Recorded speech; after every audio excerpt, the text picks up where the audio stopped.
It is Kayla and Brian from Tactical Response with Just Another Medical Monday. Yeah, Jordan Winkler still waiting on that little jingle. I think that's what they're called. You could call it jingle. Yeah. Today we are talking about tourniquet myths, and the most obvious one being life versus limb. Yeah, so people have this phobia of tourniquets, thinking that if you get a tourniquet on, like, you're just losing that limb. Just automatically, they're going to have to amputate it. No more limb. So where did the myth come from? Well, it was proliferated, I would say, starting in the American Civil War. Mm-hmm. So if we reference the Battle of Gettysburg, what were the number of casualties? So there were over 50,000 casualties. 7,000 of those were straight up deaths. Almost 11,000 of those were missing. And then you've got over 33,000 that were injured.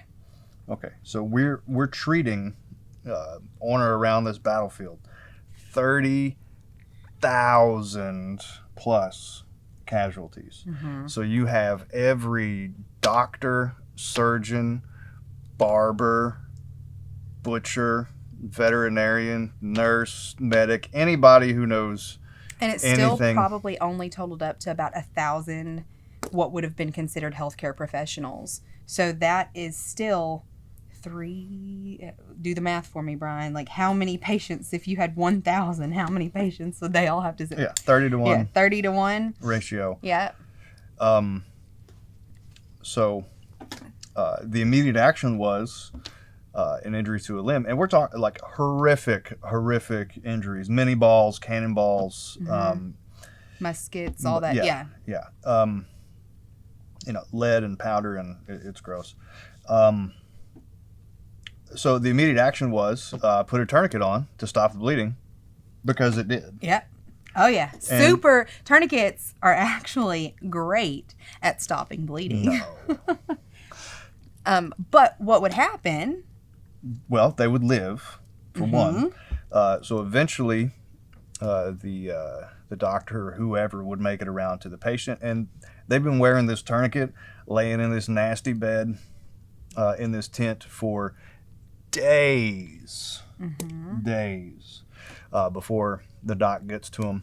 And then, so the limb underneath the tourniquet has gone septic by this point, because he had grievous untreated injuries for days.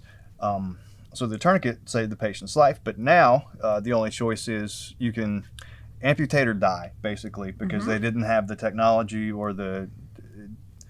So what happens today if you show up to the hospital and you've had a tourniquet on for 24 hours is that your healthcare provider will flush all of the toxins out of that you will get fresh blood in that arm before the tourniquet is released and put back into your body. So they didn't have that technology then, so the only option was cut the arm off, cut the leg off. But it saved the person's life, so...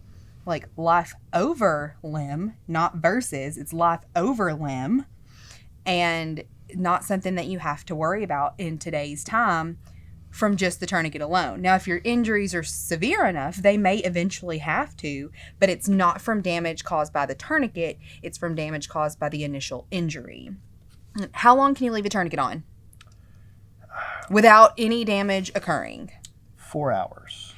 And so, side note, blue pill commercials, you should catch what I'm talking about, tell you that you should go to the doctor if your treatment is effective for more than 4 hours. And that's what's happening, is that it puts the blood into your area and cuts off the blood flow circulation so that it stays in your area, and you don't have to worry about it until you've hit the 4 hour mark. And that's when tissue death and nerve damage and things like that can start occurring. So 4 hours is like your number, no issues. Between 2 and 4, you can put a tourniquet on, and it can cause temporary damage from just compression of the nerves and the muscle tissue and stuff like that.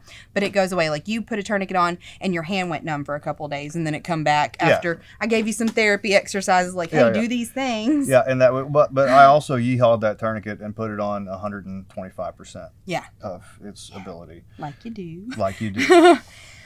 So, it hands down, you want to be around to tell about it. Like, if somebody told me, hey, you can die tomorrow with all 4 limbs intact, or I'll give you 30 more years where you get to hang out with your kids and you get to keep living your life. Like, it's a no questions asked deal for me. Like, I'm doing the 30 more years, and they're like, oh, and I'm going to take your leg? Sure, still in for the 30 more years, especially with prosthetics today. Mm-hmm. Like, how cool are they? Shit, I'll take a peg. Okay. Sorry, insert dirty joke here. Moving on. So, life over limb. Yeah. We got life over limb taken care of. You don't have to worry about it, but even if you did, it shouldn't be difficult. The next myth is that tourniquets should be used as a last resort. Right. So, there are approximately 2,500 service members during the Vietnam War who probably could have made it home if effective means of preventing or if a tourniquet had been applied early enough. Yeah, early enough.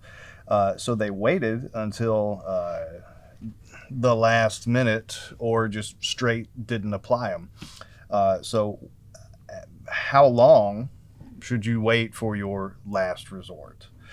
I say it's the go-to. Just if you think that this traumatic injury could result in enough blood loss to be fatal, put the tourniquet on immediately. If you don't need it. Yeah, it's you don't have any more time or blood during any kind of life-threatening scenario. So the tourniquet pauses your time, and the more blood that you have circulating throughout your body, of your own good blood circulating throughout your body, the better your body's going to be able to compensate for the injury that you do have. So keeping as much blood in as possible and getting that tourniquet on as fast as possible is the only way. And it really bothers me when people save the most effective option for last, because a tourniquet is absolutely the most effective way to stop bleeding and still let you have your hands. Yeah. You can't hold direct pressure if you have to move. And it's often not as effective as a tourniquet. Yep. So instead of a last resort, we say first resort. Mm-hmm. Placement of a tourniquet. What does the Boy Scouts say? 2 inches above the wound. Mm-hmm. Brian, how many places are there on your body to put a tourniquet? 4. Where? High and tight on your limbs, all 4 limbs. So if you don't mind, whenever you get injured, your blood vessels kind of get scared. Like I make the joke that they get scared like you do. Your blood vessels retract with trauma because they get as small and tight as possible. That's why you can see somebody cut their hand off and it won't start bleeding immediately, because their arteries and all that, they were like, scary thing. And then 5 minutes later, you look over and they've bled out, because as soon as your blood vessels realize that there's not going to continue to get trauma, they'll relax and you'll start to bleed.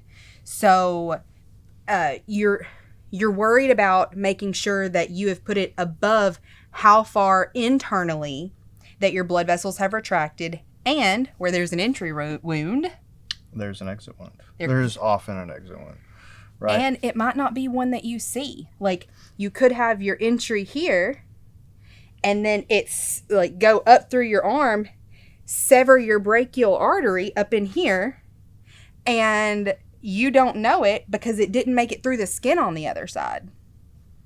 So 4 places to put a tourniquet, high and tight. Your body even naturally, like, let me see here. Your body even naturally tells you, like, this little dip right here it squeezes the best. Like, this is the closest that you can physically get on the outside of your body to that artery, like right here. Because, like, our bodies are smart. The blood vessels run on the inside of things so that we don't hurt them as much. And, I'll hold your arm back up. There's a hump on this side and on this side that kind of helps keep the tourniquet in place where it's supposed to go. Mm-hmm. So, say your wound was here. If I put this tourniquet on here and I'm running around and moving, it's just going to slide down. Slide down that forearm there. If you put it in the correct spot, like Kayla said, it's more likely to stick around, stay in place. And then the last tourniquet myth that I want to address is that you don't need to carry them because you wear a belt and you can just use your belt as a tourniquet. Why doesn't that work, Brian? Well, it won't work with any of my belts because I have stupid thick gun belts that I wear. Mm-hmm. So the material going through that buckle is just it's not flexible enough, even with cheap belts, to be able to tie it right. You'd be better off improvising something else. There's the way windlass style tourniquets work is that you've got a ribbon that goes through the outside material, and 90% of your compression comes from the initial pull. So you want to get it as tight as you can before you ever spin the windlass the first time. But so you get it on there as tight as you can, and then that ribbon is in there and around it, and each time you spin that windlass, it like makes the ribbon smaller and tightens it down inside of there, and you can only get that tight because it was meant to do that. Belts won't work as a windlass because you can't. There's no ribbon or anything. You're not cranking, and they're not flexible enough to use a flashlight or a pin to where you can spin it around and tighten it down because of the material, especially with what most of the guys that we know wear. So they're just not a good option. Another potential myth is that on a windlass tourniquet, you're cranking down on that windlass. No, you're finishing it with the windlass. So the lion's share of that blood restriction occurs during the initial pull. That's not a myth. That's the truth. That's what I'm saying. Oh, you said another myth, and then no. The myth was you're tightening using. Oh yeah, no. You're finishing it with the windlass. Yes. But yeah, guys, I have said over and over when people ask me if you could only carry one piece of medical equipment, what would it be? A tourniquet, two tourniquets. And remember that windlass styles don't always work on kids and pets. You want to use elastics for that. Just a fun little tourniquet fact, since we might have broken some hearts over all of the myths. Anything else you want to add? No. Alrighty. We done it. Your responsibility to be ready for the fight never ends.